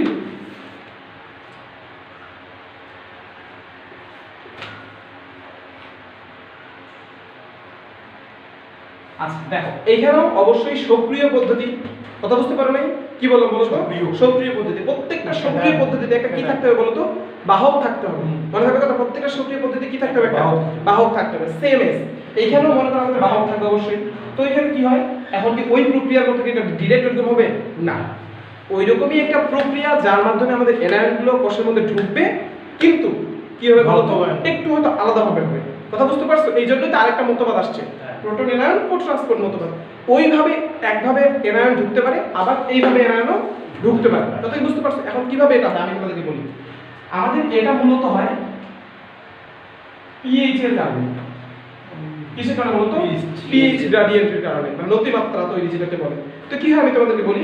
মনে করো আমাদের সেলের মধ্যে এটিপি ভেঙে, কি বলতো বলো বলো, এটিপি ভেঙে এডিপি প্লাস আইপি তৈরি করে না? হ্যাঁ, বুঝতে পারো নাই? এটিপি এডিপি প্লাস আইপি তৈরি করে, তাহলে শক্তি নির্গত হলো না? তো এই শক্তিকে যখনই নির্গত হয়ে যায়, এই শক্তিকে কাজে লাগাই সেলের ভিতরে যে হাইড্রোজেন আয়নগুলো তৈরি হয়ে থাকে। বুঝতে পারছো কথা? বিভিন্ন বিক্রিয়ার কারণে হাইড্রোজেন আয়ন তৈরি হতে পারে। বুঝতে পারছো? সেই হাইড্রোজেন আয়নগুলো সেলের ভিতর থেকে ধাক্কা মেরে বাইরে দিবে। যেহেতু এই প্রক্রিয়াগুলো হলো সক্রিয় শ্বসন পদ্ধতি, তাই এখানে আমাদের অবশ্যই শক্তির প্রয়োজন হচ্ছে। কথা কি বুঝতে পারছো? আমরা আগে বলছি সক্রিয় শ্বসন পদ্ধতিতে কিসের প্রয়োজন হয়? বাহকের প্রয়োজন হয়। 2 নাম্বার কি? শক্তির প্রয়োজন হয়। এই যে দেখো, এটিপি ভেঙে কি হলো বলতো? এডিপি প্লাস আইপি তে পরিণত হলো। সেই শক্তিটাকে কাজে লাগিয়ে হাইড্রোজেন আয়ন কি হলো? সেল থেকে বাইরে চলে আসলো। কথা কি বুঝতে পারছো? এখন দেখো, সেল থেকে যখন ক্রমান্বয়ে হাইড্রোজেন আয়ন বাইরে চলে আসবে, কি বললাম বলতো? সেল থেকে ক্রমান্বয়ে যখন বাইরে চলে আসবে, তখন এইদিকে হাইড্রোজেন আয়নের মানটা বাড়বে না? বাড়বে। হাইড্রোজেন আয়নের মান বেশি। এখন যদি হাইড্রোজেন আয়নের মান বেশি হয়, আমরা কি জানি? pH ইকুয়াল টু কি? মাইনাস লগ কনসেন্ট্রেশন মানে এরকম ছিল না, pH ইকুয়াল কি minus log hydrogen ion concentration. তার মানে হাইড্রোজেনের মানটা যেখানে বেড়ে যায়, বাড়তে থাকে, ওইখানে pH কমে না pH বাড়ে? কমে। তার মানে কি হচ্ছে? অ্যাসিডিক হচ্ছে। কথা বুঝতে পারলে? তার মানে এই দিকে কোষের বাইরে কি হচ্ছে? pH এর মানটা কমতেছে, pH এর মান কম, তার মানে কি হচ্ছে? অ্যাসিডিক হচ্ছে। কথা বুঝতে পারলে? আর সেলের অভ্যন্তরে হাইড্রোজেনের মানটা বাড়তেছে না কমতেছে? হাইড্রোজেন আয়নের মান কমতেছে, কিন্তু pH কি হচ্ছে? यस, এটা ভালো কেমিস্ট্রি বুঝো। pH কি বাড়তেছে। বুঝা গেছে কথা? ধন্যবাদ। না আচ্ছা, তাহলে আমরা বুঝতে পারলাম যে এই পাশে pH কমতেছে, এই পাশে কি pH বাড়তেছে। তাহলে দেখো তো একটা মানে অ্যাসিডিটির একটা ভারসাম্য নষ্ট হয়ে যাচ্ছে না? কথা বুঝতে পারছো? আর যখনই এই pH এর একটা অতিমাত্রা সৃষ্টি হয়, মানে কি হয়? এক পাশে pH বেশি, এক পাশে pH কি কম, তখন এটাকে বলে প্রোটন মোটিভ ফোর্স। কি বলে বলো তো? Proton motive force. একটা মানে এইরকম একটা ফোর্সের তৈরি হয়। ফোর্সের তৈরি হওয়ার কারণে এই যে তোমরা দেখতে পাচ্ছ, এগুলা দেখতে পাচ্ছ না? এগুলো হলো প্রোটিন বাহক। কি বলো বলো তো? প্রোটিন বাহক। আর হাইড্রোজেন যে বের করে দিচ্ছে সেগুলো কি এর ভিতর দিয়ে বের করে দিবে? ওই যে এটা ওইটা আগেই, হ্যাঁ এই যে এই বাহকটার মধ্যে দেখো, দুই বাহকের মধ্যে আমি কিন্তু একটা ইয়া দিছি, পার্থক্য তৈরি করছি। বুঝতে পারবে কথা? এই বাহকের মধ্য দিয়ে যাচ্ছে হচ্ছে যখন শক্তি পাচ্ছে। বুঝতে পারছো কথা? বা এই বাহক না হলে হাইড্রোজেন আয়নের শক্তিকে কাজে লাগাই চলে যেতে পারে। বুঝতে পারছো? এখানে একটু স্টাইলিশ সুন্দর হওয়ার জন্য দিছি আর কি। বুঝতে পারছো? তো এই হলো বিষয়। আর এটা হচ্ছে মূলত মূল প্রোটিন বাহক মানে প্রোটিন বাহকটা। বুঝতে পারলে কথা? মূল প্রোটিন বাহকটা। হ্যাঁ, তো এরপরে কি হবে আমাদের? যখন এই pH গ্রেডিয়েন্ট তৈরি হলো, একটা ফোর্সের তৈরি হলো, ওই যে protein motive force, proton motive force, ওই যে দুই পাশে pH এর ঘাটতি হলো, উল্টা হয়ে গেল একটা, সাথে সাথে এটা কি হয়ে গেল? সক্রিয় হয়ে গেল। এইবার খেলা হবে, কি খেলা হবে? এই যে সেলের বাইরে যে মনে করো এই পাশে হাইড্রোজেন আয়ন এই পাশে বাইরে করে দিছে, তাহলে এই হাইড্রোজেন আয়নকে তোমার ঘাটতি পূরণের জন্য সেলের ভিতরে কিছু আয়ন ঢুকতে হবে না? বুঝতে পারছো? তখন এই পটাশিয়াম আয়নটা এই বাহকের মধ্য দিয়ে ঢুকে যায়। বুঝতে পারছো? কিন্তু টার্মটা কোথায়? দেখো তো, প্রোটন এনায়ন কো ট্রান্সপোর্ট। কো ট্রান্সপোর্ট মানে কি বলো তো? তুমি মনে করো যে ঢাকা যাচ্ছ, মনে করো সরু ঢাকা যাচ্ছে, তার সাথে সাথে আরিফুজ্জামানকে ধরে, আচ্ছা রোহিত যেহেতু কাছাকাছি আছে, রোহিতকে ধরে নিয়ে গেল। বুঝতে পারছো বন্ধু? চল তাহলে যাচ্ছিল কিন্তু কে বলো তো? সৌরভ কাছে, আর ভাই মুই দুইটা সিট পাইছি, মনে করো যে একটা হয় মানে যেগুলো লটারি পাই যা পাইছে ট্রি, বলছে যে আমি তো যাচ্ছি, চল তুইও আমার সাথে চল। বুঝতে পারছো? এরকম তখন মনে করো প্রোটন তো যাচ্ছে, প্রোটন এনায়ন কো ট্রান্সপোর্ট। বুঝতে পারছো কথা? কো মানে একসাথে, ট্রান্সপোর্ট হচ্ছে এই প্রোটনের সাথে সাথে যে কোনো একটা এনায়নও খুশ করে আসলে ঢুকে যাবে। যে কোনো আয়ন হতে পারে। হ্যাঁ, যে কোনো এনায়ন হতে পারে। এখানে ফিক্স না কোন এনায়নটা, ক্লোরিন হতে পারে বা অন্যান্য যেগুলো আছে যে কোনো একটা ঢুকতে পারে। বুঝতে পারছো কথা? তাহলে দেখো প্রোটনের সাথে আমাদের কে ঢুকতেছে বলো তো? এনায়ন। এই যে প্রোটিন বাহকের মধ্যে প্রোটনের সমপরিমাণ আয়ন ঢুকতেছে না কম বেশি হতে পারে? ওইটা ফিক্স না যে বেশি ঢুকতেছে না কম ঢুকতেছে, সেটা আমাদের, কারণ যত হাইড্রোজেন বের হবে তত এনায়ন ঢুকবে। তাহলে দেখো এখানে এনায়ন ঢুকে গেল না? তাহলে আমাদের সক্রিয় পদ্ধতির মূল কথাটাই কি ছিল? এনায়ন প্রবেশ। কথা বুঝতে পারছো? তাহলে এই যে এনায়ন আমাদের সেলের মধ্যে কি হয়ে গেল? প্রবেশ হয়ে গেল। আমাদের কাজ শেষ, খেল খতম, পেশা হাজাম। বুঝা গেছে কথা? বুঝা হয়ে গেছে? এখন সুন্দর করে বইয়ের মধ্যে যদি আরেকটু রিডিং করো দেখবা যে ইনশাআল্লাহ আরো হয়ে যাবে। ভাই একটা আরেকবার বলবো। আচ্ছা, ও হ্যাঁ, তোমাদের এখানে আরেকটা ভালো জিনিস ওই আরেকবার বলি, আমার ওটা মনে পড়লো। ওই যে এটিপি যে ভেঙে যায়, ওটা আসলে এটিপি ফেস নামক একজন এনজাইমের কারণে। এটিপি ফেস, ওটা কি নোট করব? এটা করতে পারো। এটিপিএস পি আছে এটা এইভাবে নাম রাখা হয়। আচ্ছা, এটিপি ফেস নামক একটা এনজাইমের প্রভাবে কি হচ্ছে? এটিপিটা আমাদের সেলের মধ্যে ভেঙে যাচ্ছে, ভেঙে গিয়ে তৈরি করতেছে এডিপি প্লাস আইপি। এই এডিপি শক্তিটা যে তৈরি হলো, আমরা জানি এডিপি কি করে? শক্তি দেয় না? এই শক্তিটাকে কাজে লাগিয়ে আমাদের হাইড্রোজেন আয়নটা সেলের ভিতর থেকে কথা চলে আসছে বলো তো? বাইরে চলে আসতেছে। বাইরে চলে যখনই আসলো দেখতে পাইলাম দুই পাশে আমাদের সেলটাকে কি হচ্ছে বলো তো? এই পাশে হাইড্রোজেন আয়নটা বাড়তেছে, তার মানে আমরা জানি হাইড্রোজেন আয়ন বাড়া মানে কি? সেটা অ্যাসিডিক হয়ে যাওয়া, তার মানে pH-টা কি কমতেছে। এই পাশে হাইড্রোজেন আয়নটা মানটা কমতেছে, যত হাইড্রোজেন কি চলে আসতেছে বাইরে চলে আসতেছে, তাহলে এই পাশে pH-টা বাড়তেছে। বুঝতে পারলেন এই কথা? আর ওই অ্যাসিডিটি না হয় কি হয়ে যাচ্ছে? ক্ষারীয় হয়ে যাচ্ছে। কারণ আমরা জানি pH বাড়লে কি হয়? 7 এর এই পাশে গেলে কি মনে করি এটা হলো 7, তাহলে এই পাশে গেলে কি? 8 9 10 এটা ক্ষারীয়, আর কমলে কি? বেসিক। এগুলো তো তোমরা জানো, বেসিক আলোচনা এগুলো নিয়ে আমরা তো জানো না। তাহলে এই যে যখন এই দুই পাশে একটা pH এর তারতম্য তৈরি হচ্ছে, তখন একটা কি তৈরি হচ্ছে বলো তো? Proton motive force. বুঝতে পারছো তো? এক ধরনের শক্তি, ফোর্সে তৈরি হচ্ছে, যার কারণে প্রোটিন বাহকগুলো কি হয়ে যাচ্ছে বলতে? কিন্তু হাজার হাজার বাহক আছে, এই বাহকগুলো কি হয়ে যাচ্ছে? সক্রিয় হয়ে যাচ্ছে। তখনই কি হচ্ছে? যখন সক্রিয় হয়ে গেল, এই হাইড্রোজেনের ঘাটতি পূরণের জন্য কি ঢুকতেছে বলো তো? পটাশিয়াম ঢুকতেছে। আর এই পটাশিয়ামের সাথে প্রোটনের সাথে কি ঢুকতেছে বলো তো? একটা এনায়ন খুশ করে ঢুকে যাচ্ছে। বুঝতে পারছো? এটাই হচ্ছে প্রোটন অ্যানায়ন কোড ট্রান্সপোর্ট মতবাদ। এগুলো কিন্তু ভেরি ভেরি ইম্পর্টেন্ট এবং খুবই গুরুত্বপূর্ণ। বুঝা গেছে কথা? পিটার মাইকেল এটাকে মানে কেমোস্ট্যাটিক ইয়ার সাথে তুলনা করছিলেন। এটা খুব একটা দরকার নেই। হয়নি? না বললেই তুলনা নেই না? না আমার মনে হয় বুঝতে পারছি আচ্ছা না একটু করে না তাড়াতাড়ি তাড়াতাড়ি তুলে নাও।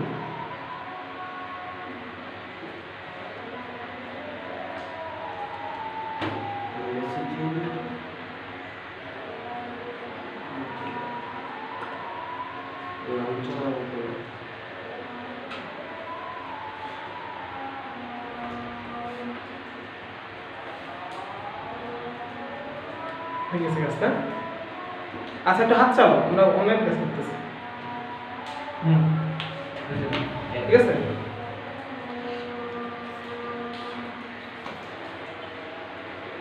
এবার হচ্ছে লেসিথিন বাহক। ওই যে বললাম না লেসিথিন, তো লেসিথিন বাহকে কি এখানে দেখো তো প্রোটিন বাহকে কি ছিল? এই তোমার হচ্ছে প্রোটনের নামে কি বাহক হিসেবে কাজ করছিল? প্রোটিন। এখানে জাস্ট লেসিথিন বাহক হিসেবে কাজ করে। কি বলে বলো তো? লেসিথিন। লিখে নাও। লেসিথিন প্রথমত কি? লেসিথিন বাহক হিসেবে কাজ করে। লেসিথিন বাহক হিসেবে কাজ করে। তারপর যে আরেকটা লেসিথিনটা কি ভাইয়া? লেসিথিন মৌল। কেন? না না লেসিথিন না, না, না, কেন মৌল হবে? বলো তো? লেসিথিন সেফালিন প্লাজমিনোজেল কোথায় ছিল? রক্তে রক্তে ছিল। আচ্ছা রক্তের আরেকটু ভিতরে যাও তো কোথায় ছিল? হ্যাঁ? শ্বেত রক্ত ছিল। ইয়াতে ফার্স্ট পেপারে যাও। ফার্স্ট পেপারে কোথায় ছিল? লেসিদিন লেসিথিন সিবালিক লিপিড লিপিড। বুঝা গেছে কথা? হ্যাঁ। হ্যাঁ লিপিড জাতীয় পদার্থ। ওইটা হচ্ছে প্রোটিন, এটা কি? লিপিডের মধ্যে। হ্যাঁ? আচ্ছা ঠিক আছে কথা? সরল লিপিড যৌগিক লিপিড হ্যাঁ, ছিল না? ওইগুলো নাকি না? তো বিষয় হচ্ছে এটা লেসিথিন আমাদের হচ্ছে একটা লিপিড জাতীয় পদার্থ, ওইটা থেকে ইয়া হয়ে থাকে। তো তারপর যে আগেরটার সাথে সব সেম নাকি? হ্যাঁ বাকি সবগুলো সেম, আর আমাদের এগুলো লাগবে না। লেসিথিন মতবাদ শেষ। এগুলো হচ্ছে আমাদের সক্রিয় মতবাদ। বুঝতে পারছো কথা? তাহলে সক্রিয় পদ্ধতি মূলত কোনটা শোষিত হয় বলো তো? অ্যানায়নটা শোষিত হয়। মনে থাকবে কথা? এবার আমরা আসবো নিষ্ক্রিয় শোষণ পদ্ধতি। লিখো নিষ্ক্রিয় শোষণ পদ্ধতি। নিষ্ক্রিয় শোষণ পদ্ধতি। নিষ্ক্রিয় শোষণ পদ্ধতিগুলো কি কি আমরা যদি একটু দেখি। নিষ্ক্রিয় শোষণ পদ্ধতিগুলো লিখবা আয় বাবা মাছ ধরি। একটু তোমাদের মতো যে বাংলিশ লিখলাম এ এম আই আমি, টি ইউ এম আই তুমি, নাকি না এখন তো টি এম আই হলেই তুমি হয়ে যায় নাকি?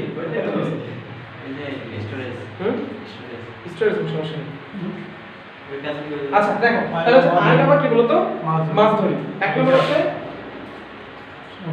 হ্যাঁ দেখো আয়ন বিনিময়। বাবা তো হলো ব্যাপন, মাস তো হলো মাস ফ্লো।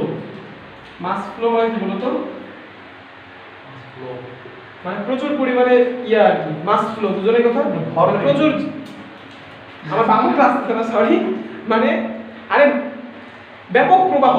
বাঙালি বলতে বাংলা মনে দিতে পারে না। ব্যাপক প্রবাহ।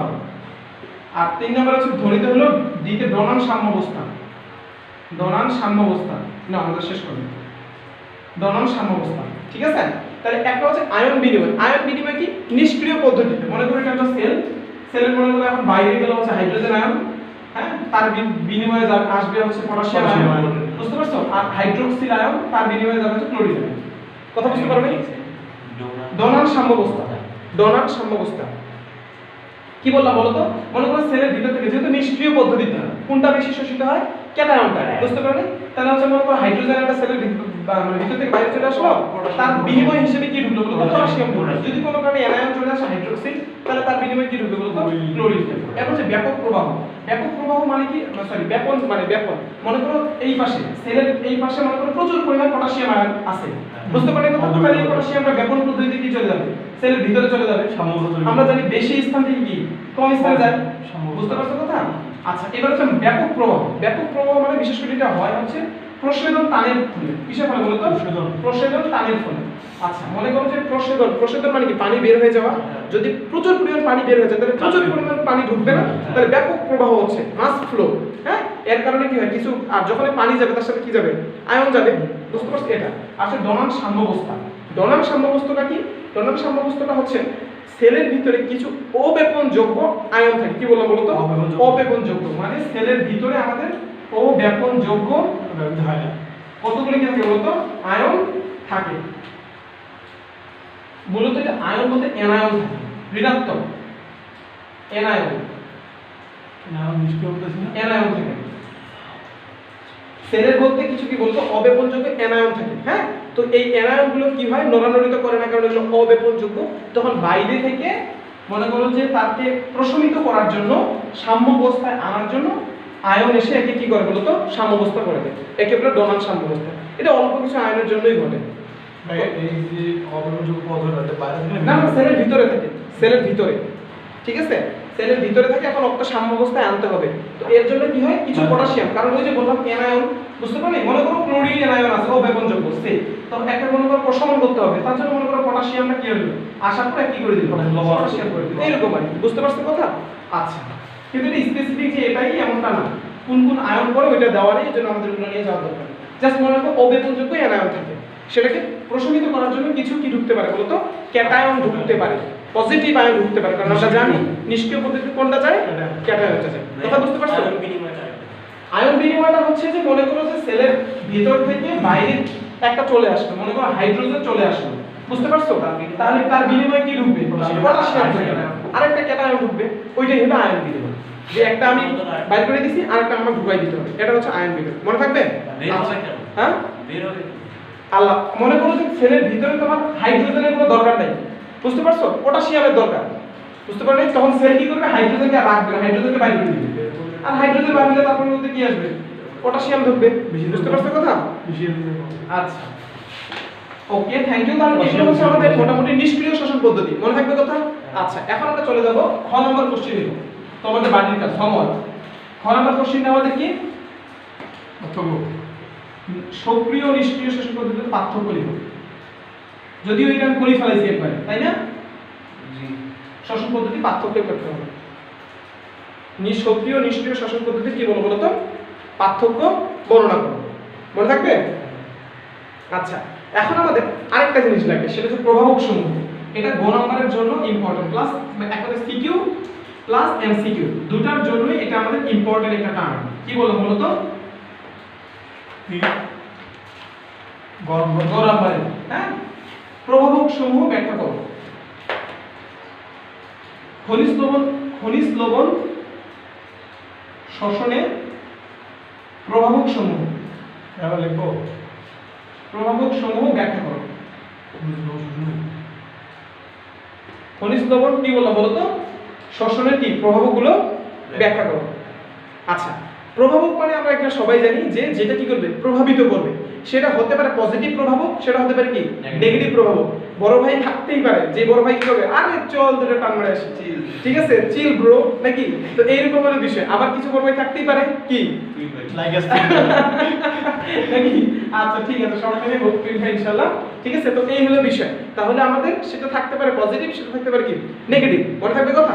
এখন আমাদের বিষয় হচ্ছে যে প্রভাবকগুলো, আমার প্রভাবকগুলো বলার কোনো দরকার নাই, যদি এখন আমি তোমাদেরকে বলি প্রভাবকগুলো, মনে করে একটা প্রভাবক হচ্ছে আয়নের ঘনত্ব। যেগুলো আমার পড়াইতে হবে আমি এগুলো পড়াই দেবো, সমস্যা নেই। তোমাদের প্রভাবকের মধ্যে প্রথমে আছে আয়নের ঘনত্ব। বুঝতে পারছো কথা? আয়নের ঘনত্ব এখন চিন্তা করো, আয়নের ঘনত্ব কোথায় থাকবে? মনে করো সেলের বাইরে আছে, বুঝতে পারলে কথা? মানে মাটিতে আছে। তাহলে আয়নের ঘনত্ব যদি বাড়ে, তাহলে তোমার হচ্ছে যে প্রশোধন শোষণ বাড়বে কি না কমবে? বাড়বে। কারণ হচ্ছে আরো যদি আয়নের ঘনত্ব কমে, তাহলে শোষণ কমবে না বাড়বে? কমবে। বুঝতে পারছো কথা? তাহলে আয়নের ঘনত্ব সমানুপাতিক হারে, হয় কমলে কমবে, না বাড়লে কি বাড়বে, এরকম আর কি। বুঝতে পারছো? এরপর হচ্ছে আলো। লিখার দরকার নাই, আমি এগুলো বই থেকে তুলে নিতে পারবো, আমি সেটা একটু বলে দিই। মনে করো আলো, হ্যাঁ, আলো আছে। এখন মনে করো প্রচুর আলো হইছে, আলো হইলে কি হবে? প্রচুর পরিমাণ মনে করো যে প্রশোধন হবে না, সার্কুলার সংশ্লেষণ প্রশোধনে প্রচুর পানি দরকার হবে, প্রশোধন টান বাড়বে, ব্যাপক প্রবাহ হবে, তাহলে কি আয়ন ঢুকবে, এরকম আর কি। বুঝতে পারছো কথা? তো এরকম দুই তিনটা মনে আছে, তারপরে তাপমাত্রা হেলথ যে সেই এরকম কিছু আছে, ঠিক আছে? তো আমাদের যেটা মাথায় রাখতে হবে, তোমরা জাস্ট একটু রিডিং করবা, আমি যেগুলো ইম্পর্টেন্ট সেটা হচ্ছে অক্সিজেন। অক্সিজেন লিখো, অক্সিজেনের অভাব হলে শ্বসন হারও কমে। এইটা একটু ইম্পর্টেন্ট, এটা মনে থাকে না, এই জন্য এটা আমি লিখি। অক্সিজেনের অভাব হলে শ্বসনে কি হবে বলো তো? শ্বসন বলতে কোন শ্বসন? খনিজ লবণ শোষণ, খনিজ লবণ শোষণ কমে যায়, কমে যায়। কারণটা কি? কারণটা হচ্ছে যখন শোষণ কম হয়ে যায় তখন আমাদের মূল যে শোষণ প্রক্রিয়া আছে ওটাতে ব্যাঘাত ঘটে। কারণ আমরা জানি শোষণে সাহায্য করে কে? অক্সিজেন। ওইটা হয় না, শক্তি টক্তি সবকিছু ঘাটতি পড়ে যায়, এই জন্য অক্সিজেনের অভাব হলে কি হয়ে যায়? শোষণ কমে যায়। এখন মনে করো শোষণিক বস্তুর অভাব, কি বলবো বলো তো? শোষণিক বস্তু যদি কমে যায় তাহলে শোষণ মানে খনিজ লবণ শোষণ কমবে না বাড়বে? কমবে, যেহেতু বস্তু নাই। বুঝতে পারছো না? হ্যাঁ। এরপরে হচ্ছে আমাদের আরেকটা আছে, দেখো আয়নের পারস্পরিক বিনিময়। না, এটা মনে মেবি 7 নম্বর না 8 নম্বরে আছে। দেখো আয়নের পারস্পরিকতার কারণে, আয়নের পারস্পরিকতা পারস্পরিকতা আছে না? আমি একটু দেখি। আমি লিখছি। ঠিক আছে। আচ্ছা, পারস্পরিকতা মানে কি? আমি বলবো কি ক্যালসিয়াম আর ম্যাগনেসিয়াম আয়নের উপস্থিতিতে, কি বলবো বলো তো? আয়নের উপস্থিতিতে, এইভাবে ছিল তো, উপস্থিতিতে কি বললাম বলো তো? ক্যালসিয়াম ও ম্যাগনেসিয়াম আয়নের উপস্থিতিতে পটাশিয়াম আয়ন শোষণ বাধাগ্রস্ত হয়। তাহলে এটা একটা আয়নের পারস্পরিকতা না? বুঝতে পারলে কথা? হ্যাঁ, এক মানে ওই যে ক্যালসিয়াম আর ম্যাগনেসিয়াম উপস্থিত আছে, এই জন্য পটাশিয়াম আর শোষণ হইতে পারতেছে না। কথা বুঝতে পারছো? তাহলে ক্যালসিয়াম ও পটাশিয়াম আয়নের উপস্থিতিতে কি হচ্ছে? পটাশিয়াম আয়ন শোষণ বাধাগ্রস্ত হচ্ছে, ব্যাঘাত ঘটতেছে। ভাই এটা আয়ন হিসেবে জানেন না? ব্যাঘাত ঘটতেছে। হ্যাঁ, সবগুলোই আমি তো প্রথমেই বলছি ক্যালসিয়াম সবগুলো খনিজ লবণ কি হিসেবে শোষিত হয়? ওই যে ক্যালসিয়াম মানে যেমন পটাশিয়াম আয়ন হিসেবে না লেখাটা দিয়ে দিতে। লেখাটার সময় না লিখলেও কোনো সমস্যা নেই। আমি বলছি ক্যালসিয়াম ও ম্যাগনেসিয়াম উপস্থিতি। মনে করো যে রুহিতা রয়ে তোমরা আগেই আসো, তাহলে তুমি মনে করো এখন মাইর খাওয়া ওই দিন, তুমি কি ওই দিন রাস্তা যাইবা? মনে করো এরকম হয়ে গেছে, দুজনের সাথে তর্কাতর্কি করে ফেলাইছে, মারামারি করে দেবো। তাহলে এই হলো বিষয়, বুঝতে পারছো? তাহলে এই দুইটা আয়ন থাকে একই, ঢুকতে ভয় পায়, এরকম আর কি বিষয়, বাধাগ্রস্ত হয়। মনে থাকবে কথা? তাহলে এই হচ্ছে মোটামুটি আজকের এই শেষ করি। তাহলে এই হচ্ছে মোটামুটি আজকে আমাদের আলোচনা। অনেকক্ষণ আলোচনা, ক্লাস তো টপিক 1 লাগবে অনেকক্ষণ, 1-1.5 ঘন্টা তো আমরা এমনিতেই করতাম। ঠিক আছে? তো যেটাই হোক, তো আজকে এই পর্যন্তই। সকলে ভালো থাকিও, সুস্থ থাকিও। আসসালামু আলাইকুম।